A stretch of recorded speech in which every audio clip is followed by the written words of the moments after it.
Today's topic of conversation is my race review for the F1 2018 Chinese Grand Prix. What a stunner. What another absolute stunner of a race. That's only the third round of the 2018 season. And round 2 and round 3, Bahrain and China, for me, if they were last season, they would be top of the pile. Two fantastic Grand Prix, and like I say, an amazing start to the 2018 season. In Australia, we were a bit skew-whiff, weren't really too sure what this season had in store for us, but what a cracker it has been so far. But like I say, today we're reviewing the race for the Chinese Grand Prix, and it was a surprise qualifying. I predicted it'd be a front row lockout for the two Mercedes drivers, Hamilton first, Bottas second, but it was anything but. With a Ferrari lockout, Vettel first, Raikkonen second, and Bottas out-qualifying Hamilton for the second time this season, which means Bottas actually has the better qualifying record this season, which is, yes, we're only in the third race, but it's nice to see that Bottas is really, after that little mistake in Australia, he's really applying the pressure to Hamilton early on, which is really, really nice to see. So they were 3 and 4. Verstappen was in P5, and Ricciardo, whose engine blew up in FP3, they managed to get out with one lap, with 2 minutes pretty much to go in Q1. They got that car out into Q2 and eventually finished in 6th in qualifying. So great job from the Red Bull boys there to get Ricciardo in the top 6. So race day, we weren't really expecting too much. We thought maybe the Mercedes could apply a little bit of pressure to the Ferrari. Maybe there could be some big dramas into turn 1, but we were treated to an absolute smashing Grand Prix. So lap 1 then, let's start the race. Bottas was the big winner at the front, along with Max Verstappen.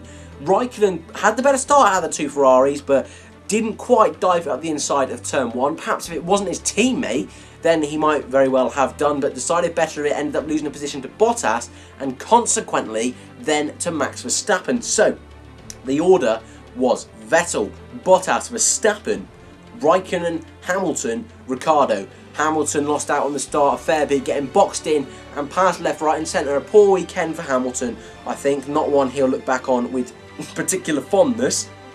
Anyways, that was pretty much all that happened until the pit stops. Now, the Red Bulls had qualified on the ultra soft tyre, the rest of the front 4 on the softs. So that meant the Red Bulls were at a disadvantage going into the qualifying, so they had to come in early, and the pace they showed when going onto new tyres was alarming, enough so that Mercedes decided to change their strategy a little bit somewhat to bring their boys in earlier than the Ferraris to get the undercut. And on lap 21, when Bottas had pitted, and then on lap 23, when Vettel pitted, that is when it all changed. Bottas, like I say, got that undercut into effectively P1. Hamilton made the stop as well, didn't make any positions or lose any positions, as Raikkonen decided not to pit at all, and it looked a little bit as if they were going to do one stop, but we thought the rest of the guys were doing a one stop anyway, so why would they leave Raikkonen out? It ended up that they left Raikkonen out to try and slow down Bottas, sort of thing, which ended up screwing over Raikkonen's race, something that Ferrari really didn't need to do, and it's ended up biting them on the ass, really, because it didn't help at all in the end result. So Ferrari and Raikkonen will be gutted after that. That was poor teamwork, I think, from Ferrari, from my personal perspective. I'd love to know what you guys think, but it nearly paid off. If Vettel had got in front, then maybe that could have been a whole different story for the whole race, but he didn't. Raikkonen did not put up a good enough challenge there, and pretty much that put him back all the way behind Verstappen and in P6. So Bottas led at this point then, after everyone came in from Vettel. Then Hamilton had worked his way up into P3. Then it was Verstappen, Ricciardo, and then Kimi, Raikkonen. But drama, lap 30, contact between the two Toro Rosso drivers. Gasly a bit optimistic. Hartley all weekend's been taking a deeper line into the hairpin. One of the second to final corner, caught out Gasly a bit. Apparently as well, Gasly had asked Hartley if he could move out of the way, asked the team. Apparently there had been some sort of compliance there. Hartley was going to get out of the way, bit of miscommunication, and contact was made. No real damage to either of them, but enough to warrant a safety car with debris all over the hairpin, and that is where the race changed even more. A pretty solid start, like I say. Swapping and changing, strategy was a big thing. Hulkenberg had actually really impressed me in the early stages of the race. He's making some fantastic overtakes, left, right and centre. And at this point, I was thinking, yeah, it's going to be one of those races, not too much goes on. Hulkenberg's my driver of the day. But then, like I said, the safety car came in. Everything changed. So, under the safety car, the two Red Bulls decided to come in onto fresh tyres. That was where the race was won. The fresh tyres were so key in this race. It was actually quite nice to see that the dirty air wasn't as big effective in this race than in the likes of Australia. In the early stages it was, but like I say, when the tyres were changing and that, it was nice to see that dirty air wasn't a big effector of this race. Hamilton had the option to come in and didn't, and I'm sure that'll be a big red flag in that Mercedes debrief, 100%. That race could have been won for Mercedes if Hamilton had come in, but ifs and buts aren't going to win you a World Championship. Anyways, so the two Red Bulls came in, and the order when the lights went out and the safety car came in were Bottas, Vettel, Hamilton, Raikkonen, Verstappen, Ricciardo. And Verstappen had this race under control. Hulkenberg sticking in there. Well, actually, it was Magnussen at this stage in P7, and P8 was Hulkenberg. And like I said, this is where it became a battle of the Red Bulls. Who could get past the most drivers as quickly as possible, and who could win this race, and who was going to head the 1-2. It really should have been a Red Bull 1-2 today. Anyway, started off Ricciardo past Kimi Raikkonen with the DRS pretty much instantaneously. Pretty straightforward move. Means Ricciardo moved into P5. Next lap, Verstappen tried to go around the outside of Lewis Hamilton, got it all wrong, nearly did it. Hamilton sort of shut the door a little bit, but that's the natural racing line. Verstappen, a kick of oversteer, very, very wide. Ricciardo got through there. Ricciardo up into P4 now. Then Ricciardo late on the brakes, down to the hairpin past Hamilton. I mean, it was an absolute masterclass from Ricciardo at this stage. Verstappen, everyone was a bit gutted. I'm sure he was more than anyone else. The fact that he'd bottled it. He'd lost position to Hamilton again. Lost position to Ricciardo again. Anyway, Verstappen was the next mover. He then passed Hamilton, pushing Hamilton back down into P5. Hamilton, like I say, really, not poor display, but not his usual standards by any means whatsoever. Hamilton gutted for sure. Ricciardo, who was in P3, then breezed past Sebastian Vettel with the DRS, knocked into P2. That is when Verstappen decided to have a go at Vettel, and that is where it all went wrong for the young Dutch. Down the inside at the hairpin, a late move, contact with the side pod of Vettel, both of them round. Hamilton had to avoid and go wide. Raikkonen went up the inside, got pretty much a triple overtake, if you will, on Hamilton, Verstappen and Vettel. Vettel and Verstappen squirming, trying to get back round, going forward once again. Eventually they managed able to. Hulkenberg, this meanwhile, had closed up on the back, made a fantastic move on Vettel around the outside of turn 1, sweeping back into turn 2. And that was a key point in the race. Vettel starting on pole, leading. This is definitely one that he will feel got away. Really, really unlucky today with Sebastian Vettel, and he'll think in his head, is this the most unlucky race he'll have for the whole season? He'll hope, surely he'll hope, but he's got to be gutted. P8 then for Vettel, P7 even, annoyed, I'm sure he would be. Anyway, Verstappen consequently given a 10-second penalty. But then Vettel was pretty much out of contention for the race win, and it was a two-way fight between Daniel Ricciardo and Valtteri Bottas. Bottas had been accused of not racing hard enough in Bahrain, and he really got his claws out this week. Fantastic drive all race from Bottas, hard against Raikkonen, hard against Vettel, hard at the beginning. Really impressed. Some crucial defending moves from Bottas, but eventually when it mattered against Ricciardo. Ricciardo is just such a master of the overtake. He really, really is. And there's no way Bottas was going to stop Ricciardo. Ricciardo breezed past into the turn, what would it be, 4, I believe? And, oh, that was the race won. That was the race won there and then. A great move from Ricciardo. Edgy seat sort of stuff. Fantastic move. And that was it. Ricciardo was off into the distance, and it was great to see that Ricciardo, yes, everything came together for Ricciardo, but it wasn't as if any of the top 6 had really been DNF'd or anything that would affect his race. You know, Verstappen did make some silly mistakes, but whereas in the past we've seen Ricciardo win races like in Baku, where it was some of the big guys making big mistakes, and that's how he got through. Some of his earlier races in his career was strategy, but this was pure Ricciardo masterclass, quick, decisive overtaking, and that is why he won.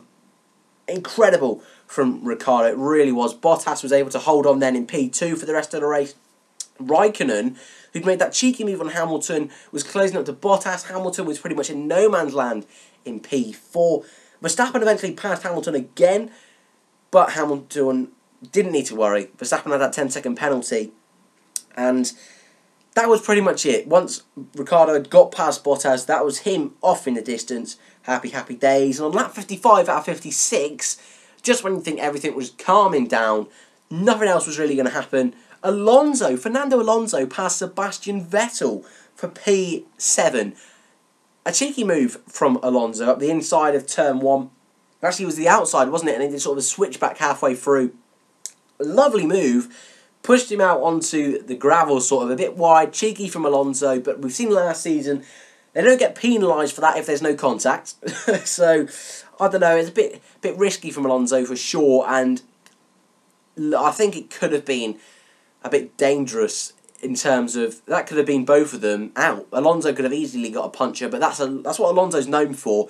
A bit like Verstappen, being aggressive, being decisive, and you know what, end of the day, P7 for Fernando, P8 for Vettel, so gutted there for Vettel, but what a race it was.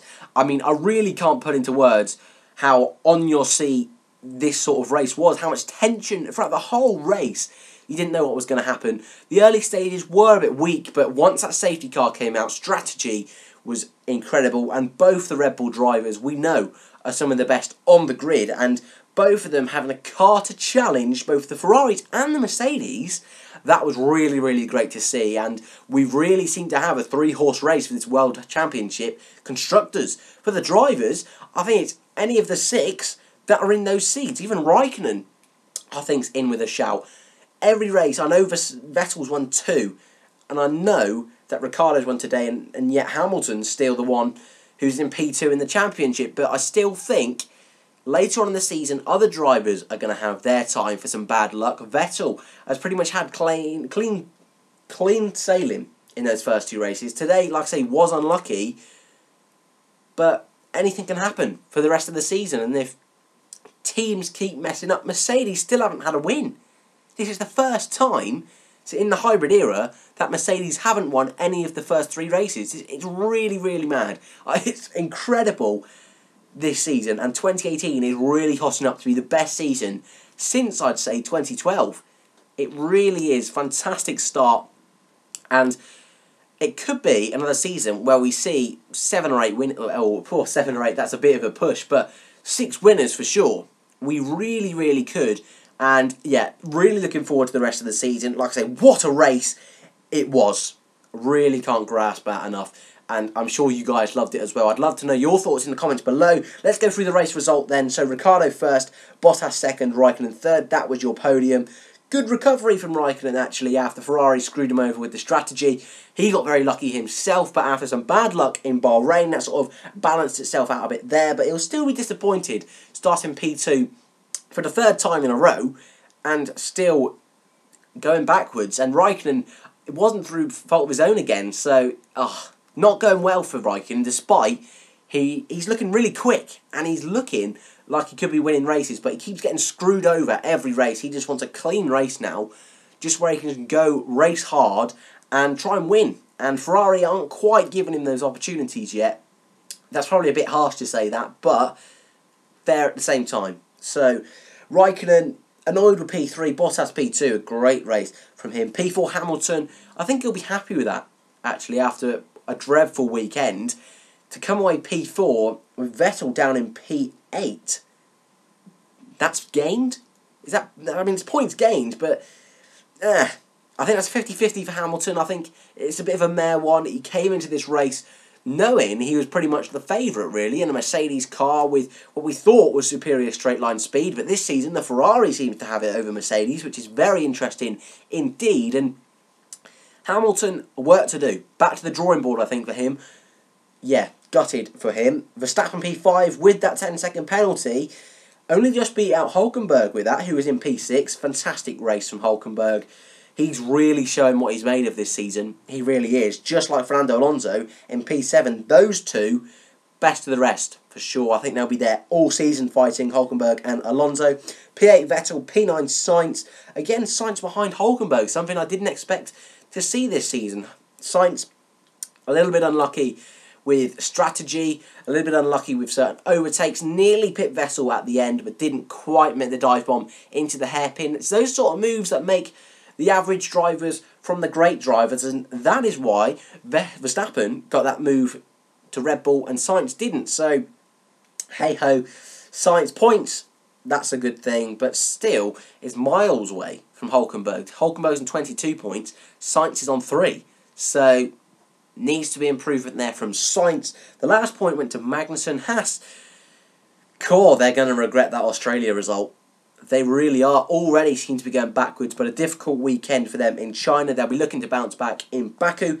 P11 and 12, the two Force Indias, Ocon got ahead of Perez, both of them, scrapping most of the race, really, and to be honest, more dramas in that team. Ocon blaming losing some of his positions to Perez, and I don't think it's Perez's fault. Looking at the on-board footage, it was very early on in the race. I think it was just lap 1 carnage, really. But anyway, more splits in that relationship. That's never going to be healed, I don't think. 13th, Van Dorn.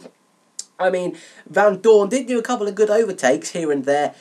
But again, he came forward in the pack. But that McLaren, poor qualifying. And both drivers have really got to put out something special if they want something from the race. And Van Dorn getting stuck behind the Williams car, who finished 14th and 15th, Stroll and Sirotkin, which actually is a good job for them. I think they can come away happy this weekend with that result. I know it's not points, but it's an improvement ahead of the likes of Grosjean, who was P17, Ericsson P16. Good job from Ericsson, actually, starting from last on the grid. 18th, Gasly, obviously contact with his teammate. And 19th, Charles Leclerc. He was the final finisher, had that big spin into turn 1, and that sort of compromised his race. He's had a difficult start to F1, Charles Leclerc. Again, he just wants a clean weekend now. He needs a weekend where he needs to show what he can do, because that Ferrari seat is still available. Although RÄIKKÖNEN, like I say, has looked incredible this season, that Ferrari seat is still available. And Leclerc will want to put his name in for that, so yeah, he's got to up his game. And the only retiree, is that a thing? Retirement? But retiree? No, we'll go into retirement. Was Brendon Hartley today. Contact with Gasly, although it just seems like there's never any confirmation why he retired, but yeah, he did retire late on in the race. I think there's about maybe 3 laps to go, but yeah, a pretty nondescript race from Toro Rosso. So, what a race. I've said that 3 or 4 times now, but really, really enjoyed that one. It was a bit of a mind game one, and I really do like races where we don't see overtakes 24/7, but it's strategy. And then you see the best of the best overtakes, which I think Verstappen and Ricciardo did a great job of providing for us. Bottas as well, it was great to see him fighting up the field. Hulkenberg as well in that midfield. It was, you know what, it was really refreshing to see the front guys.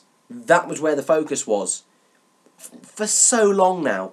I think since the beginning of the hybrid era, the focus has been on the midfield. Who's overtaken in the midfield? The front guys have barely been on camera, but today, the complete opposite story. It was all focus on the front. So, my rating for this race is a 9 out of 10. Maybe you guys think that's a bit high, but for me, absolute cracking race. It really, really was. Probably beat out Bahrain for me. Like I said, only because it was incredible to see 6 guys in the race for the win. And little slip-ups from some of the big guys as well was great to see. Hard racing, fair racing, clean racing except Verstappen. Yeah, absolutely loved it. And see Ricciardo in a Red Bull on top. Did not expect that. So yeah, for sure, 9 out of 10. Driver of the day. 3 names I've got here. Hulkenberg, Bottas and Ricciardo. any of them could do. I'm going to go with Ricciardo though. He got that result. I'm going with Ricciardo because I'm looking at my notes here, right? My notebook, Ted's notebook, similar sort of thing. But yeah, I'm looking at my notebook, and down here I've got all my notes for the race to talk to you guys about, and pretty much all of them, every other line, it's Ricciardo passes, Ricciardo makes a fantastic move. And for that, Ricciardo, like I say, a stellar weekend after such difficulties in practice. Yeah, he's got to be driver of the day, but Bottas really showed what he was made of this weekend, and if he came in for tyres, he would have won. So Bottas easily as well. And Hulkenberg, the fact I'm not even just talking, he was the star in the first half of the race for sure, but the fact he stayed with that lead pack, it was pretty much a top 7 really that were at the front of that race. And Hulkenberg, if more carnage had gone on, if he had come in for fresh tyres, Hulkenberg could have been in there for a podium as well. So the fact he held on to that group, for me, a stellar weekend for Hulkenberg and for Renault. It really was. So any of those three, Ricciardo, Bottas and Hulkenberg, but Ricciardo's going to be my driver of the day for the 2018 Chinese Grand Prix. Oh, I need a rest. I think we all need a rest after that one. Incredible. Really, really was. And 2 weeks is the next race in Azerbaijan, Baku. Last year, that was the best race of the season. It's going to be hard to top Bahrain and China, but can it? Can it repeat what it did last year and bring out some absolute thrills and spills? I think it might. I think it might be another great Grand Prix in 2018. But like I said, that's in 2 weeks' time. We've also got round 2 of Formula 2, so that's to look out for as well. If you're new guys here, hopefully you have enjoyed today's race review. We do pretty much videos every single day, or try our best to. It's been a bit higgledy-piggledy at the moment, but it should be getting back to normal this week with our mini documentaries. They should be back this week too for you guys, so hopefully you guys look forward to them. If you've got any questions for our weekly Q&A, chuck them in the comments box below. That is on a Wednesday. Hopefully you guys have enjoyed today's race review. If you want to put down any comments about my opinions, about your opinions of the race, your driver of the day, I'd love to know as well. Put them down in the comments below. But guys, like I say, thank you for watching. Like, subscribe, and I'll see you in the next one.